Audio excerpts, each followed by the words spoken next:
The oceans and seas of our planet cover 71% of the Earth's surface. We know little to nothing about what lies beneath. This is why I have created, in 2013, the Ocean 71 digital magazine. We aim to combine exploration and investigation with digital technology to bring our subscribers tales from beneath the surface.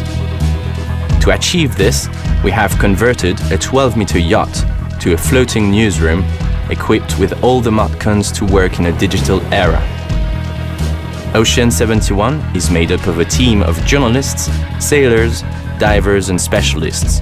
Our mission is to go where few have gone before and to return with unique images and information.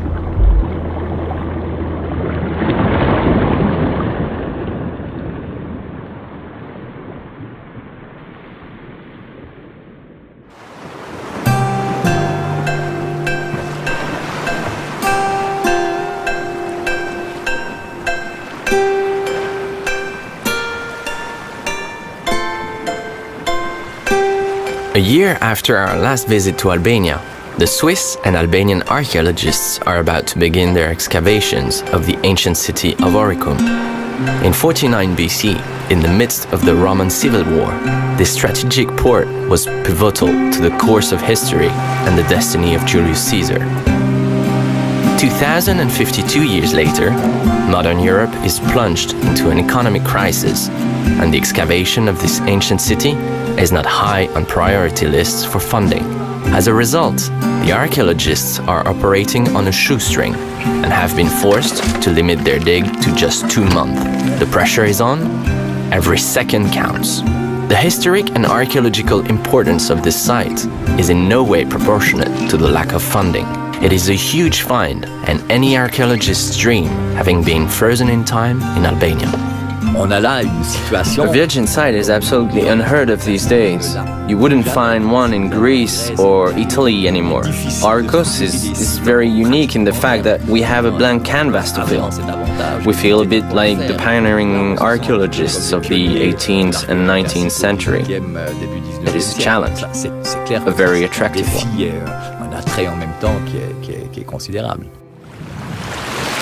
To better understand the dig site, we needed to get a bird's eye view, so we climbed Karaburun, not an easy task given the absence of roads or even footpath. The locals used mules to guide them through the dense and wild bush. We decided to go on foot. At the top, the view down into the bay was superb. We could see the layout of the ancient city perfectly. Oricum was starting to reveal her secrets. During our initial research, we discovered that Oricum was a medium-sized harbor, but that the city, the port, the necropolis and the quarry were spread over tens of kilometers. The archaeologists had some choices to make. One of the areas that captured their attention is right at the top of the hill that housed the city. Veiled by the long grass, at the very summit on a level area, sheltered from the wind, are the ruins of what appears to be an important building. This theory was confirmed by initial forays in 2008-2009. On the south side, we stumbled upon the remains of a very high-quality building. The stonework was very impressive, each stone was very precisely shaped, and there was a notable Greek architectural influence that dated back to the 4th century, or certainly the Hellenistic period. By excavating it, the archaeologists hope to discover the role it played in Oricos. A few hundred meters down the hill is a monument. Discovered during the communist era, it was declared a theater, but the feeling is that this conclusion was too hasty. We are redoing the excavation of Oricos' most representative monument that up until now has been known as the theater. It was first excavated in 1958 by an Albanian and Russian team and has remained untouched since then.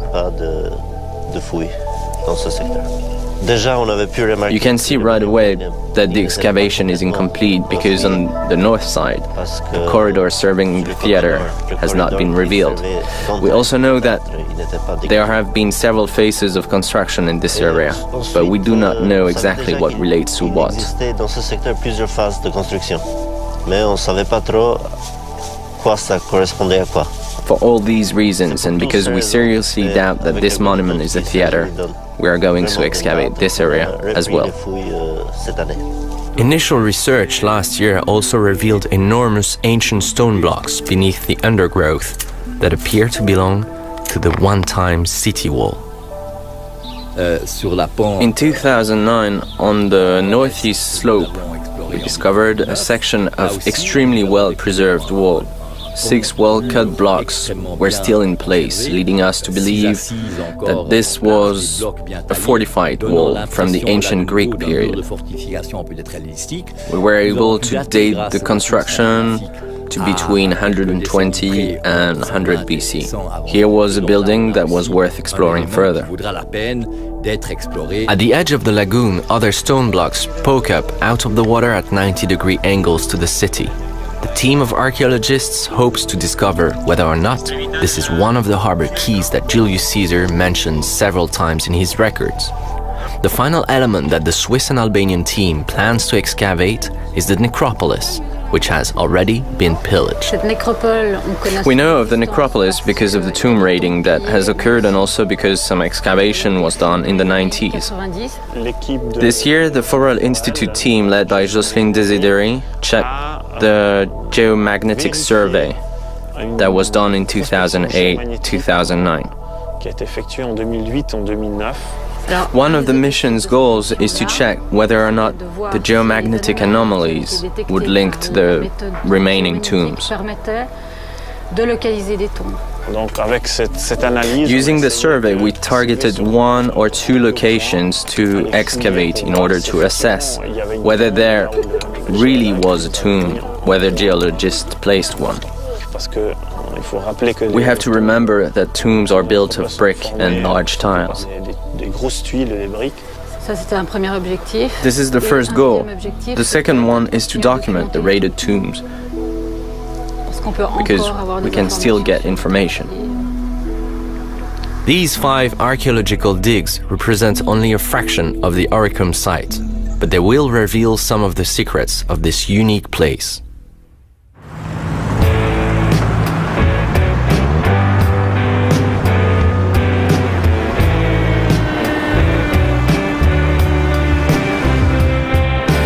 While the archaeology team was busy setting up, we grabbed the opportunity to go and see the artifacts that were discovered during the very first excavations in the 50s by the Soviets. Jonata Consagra directed us to a small museum in Vlora, about 15 kilometers north of Oricum, that housed part of the collection. 30 minutes up the coast and we reached the region's main town. With its large avenues and its towering concrete apartment blocks, Vlora is a sad example of the anarchy within the construction business and the ugly developments that have sprung up along the coast. We eventually found our way through the concrete jungle to the little museum. The curator warned us that the artifacts were ancient and let us have a look around. Budget doesn't stretch protective glass cabinets. Statues, amphorae, pottery of all kinds and tombstones are laid out on the floor. In a corner, we discovered some of the objects from the Oricum site. 3 small vases, a cup, a spare tip, and 2 tombstones. Very little compared to what still remains buried today. We learned from the curator that a few years ago, the museum owned a coin that was clearly engraved with the name Oricum, that is, Oricum. The coin proves an important fact that despite its modest size, the city of Oricum had its own mint.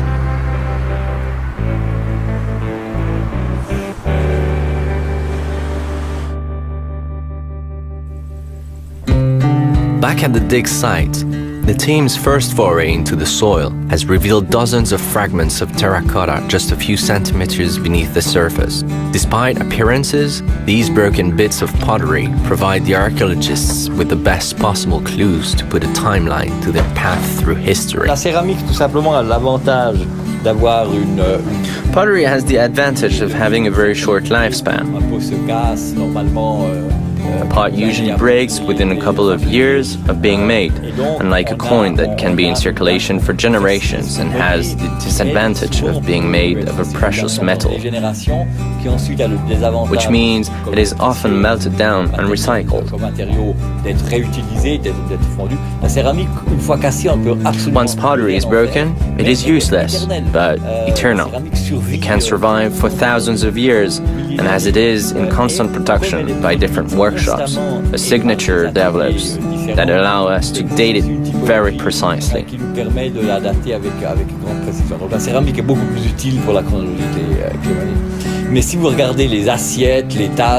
For example, if you look at the cups and plates that your grandmother owned and compare them to your own, you will see a real difference. In 1 or 2 generations, the shapes change, and this was no different in ancient times. Then we have the different material that allow us to identify the workshops. These are important information to date back the trades and the economical life. Through systematic excavation, the terracotta remains will allow the archaeologists to go back through time.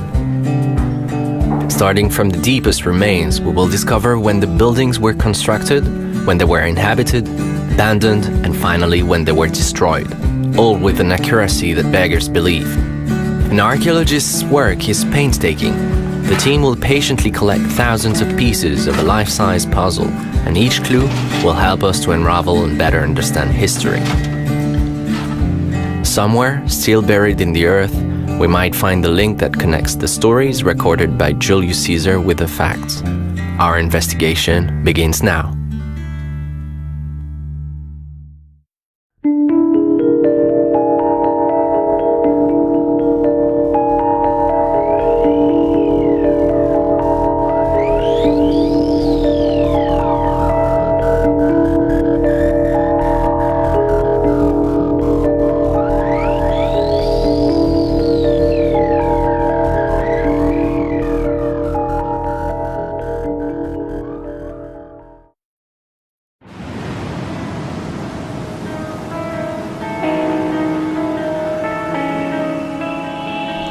The oceans and seas of our planet cover 71% of the Earth's surface. We know little to nothing about what lies beneath. This is why I have created in 2013 the Ocean 71 digital magazine. We aim to combine exploration with unique images and information.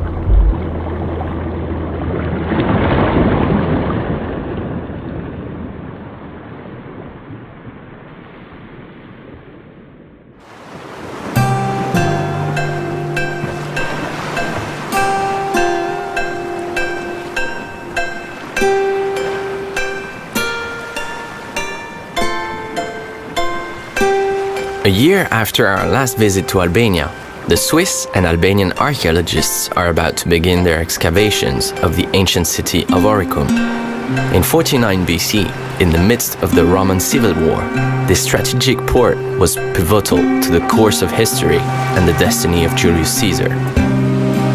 2,052 years later, modern Europe is plunged into an economic crisis, and the excavation of this ancient city is not high on priority lists for funding.